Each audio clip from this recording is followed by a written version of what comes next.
Guten Abend, Kinder. Hello, everyone again. It's screencast time yet again. This is for a little quickie doodle, sketchy doodle thingamajiggy that I did of Cammy, just on a wee whim.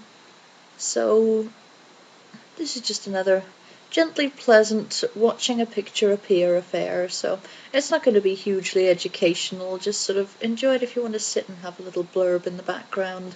If you'd rather not have my peculiar voice, then pop some tunes on and press mute. I won't be offended at all. So, this was just for a nice quick sketch. It's just basically a little pose piece of Cammesonja, my troll from my novels, the Grenamoya Island saga, sitting on the bank of a lake because their house is right next to a lake, one of the Great Lakes. And I just mocked up this little sketch, and of course with her little pose sitting here contemplative next to the lake, she somehow ended up with a cup of tea in her hand, because she constantly has a cup of tea in her hand, as I have one now, and it's wonderful because I've got my little Union flags all over it and everything. That's how in tune with my picture I am. So this is all in Manga Studio. I think pretty much everything in this is in Manga Studio. Right now I'm just going around, I believe with this may be an increased G-nib pen, or it may be one of my custom ones again. My entire focus, as with my writing, was just mainly on her, and then all the rest sort of moved in around her. So there's a little bit of detail on the bank, the most basic form of mountains going up now. Here's me sort of with my very rough sketch lines trying to work out exactly what it is I have drawn. That happens more often than I would care. And look at that cup. Oh dear, look at my hands. Oh dear.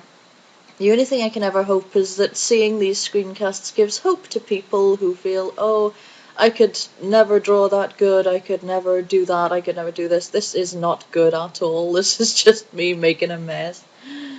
So what I've done now is I've got my sketch layer, and I decided to be really sketchy. I've turned that into monochrome and put it underneath my layer so that I can paint on top of it. And I know it looks a little bit messy, but this is kind of the look I'm going for at the minute. I'm going in, I'm watercolouring everything up the way I do, enjoying my smooth watercolour. It's right, look how very, very basic that background is. I should be ashamed of how basic that is, and I am a little bit ashamed, I will admit. But as usual, the focus is on Cammy. Going in. It's quite a basic sketched up thing. I'm not going to go in and do every little hair on her. I'm not going to do everything like that. I'm just blocking it all in. So you see the painting, the contrast starts out sharp, and then as I paint over it, it softens, which is what I'm really loving about these Manga Studio tools. I'm just absolutely, I adore these colouring tools. I really never thought I'd really be able to get anything to replace my Photoshop colouring, because Manga Studio replaced the inking for me, because Photoshop inking has always been a bit of a trial for me, as it has been for a lot of people. But you know, Manga Studio inking is just the most amazing thing. If you draw in a style that is at all towards mine in terms of sort of sharp lines and bold colours, it's just, if you're doing anything, obviously manga, if you're doing comics, if you're doing anything that relies heavily on inking and lines, it's an absolutely excellent tool. It really is priceless. So, and it's literally a fraction of the cost of Photoshop. Listen to me being a little advertising person now, but it really is incredibly good. So if you're at all watching this and you're a bit of a Photoshop painter and you're sort of thinking, oh, I'd like to have a go at that, or you know, oh, I could definitely do better than that, which I'm sure you could, you know, definitely give it a go. They do trials of it, and it's incredibly fun. Because I come from a watercolour painting background. That's where my artistic background comes in. I do it by hand when and if I can, if I feel the impetus, but it's just because it brings back pleasant memories of my grandfather. That's mainly why I do it.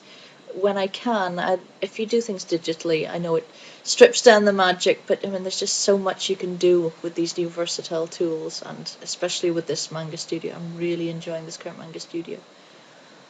Look how basic this is. So I'm going and trying to give Cammy a bit of an environment so she looks like she is sitting in the world.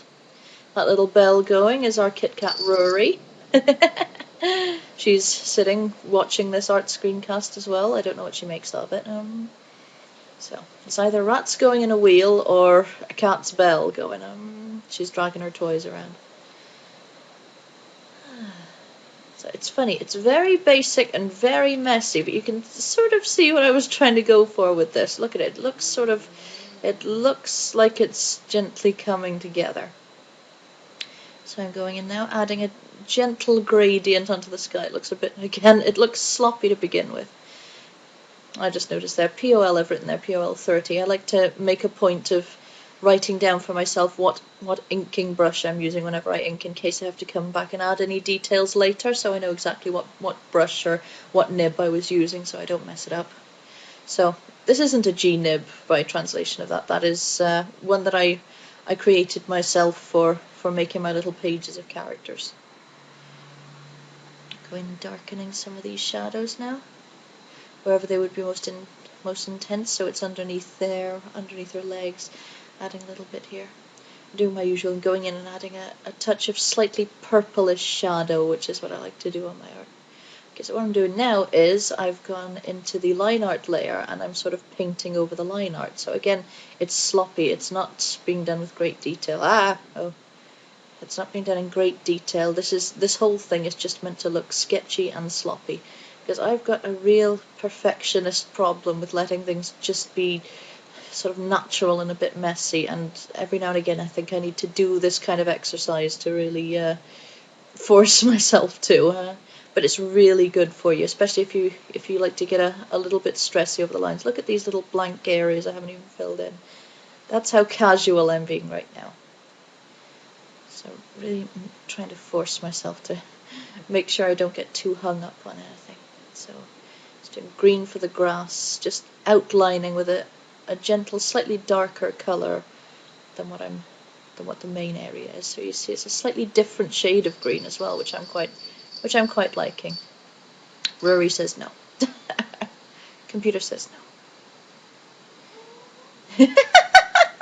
She really isn't happy with me right now. I think maybe she wanted me to make more of an effort, but this was what the situation called for at the time. Oh, almost forgot her nose. Now green eyes. Now I'm going in and doing my cell shading. I thought I could resist, but no, I'm hopeless. I've just come from so much of that cell shading type background when it comes to Photoshop. I'm just going and blocking little bits in black. If you've watched my other screencasts by now, you'll get what I'm doing. I block it in very basically in black, and then I reduce the opacity of that, and it just it adds a little bit more depth to the picture. If I was allowing myself to do as much as I'd maybe like to, I'd probably be doing even more. But it's funny. Again, where the shadows would be darkest, where there are little nicks right there between her toes. Sand between the toes. Okay, and that is the gist of it. Finish up her toes and tail. And there we go. Thanks for watching. Sign it.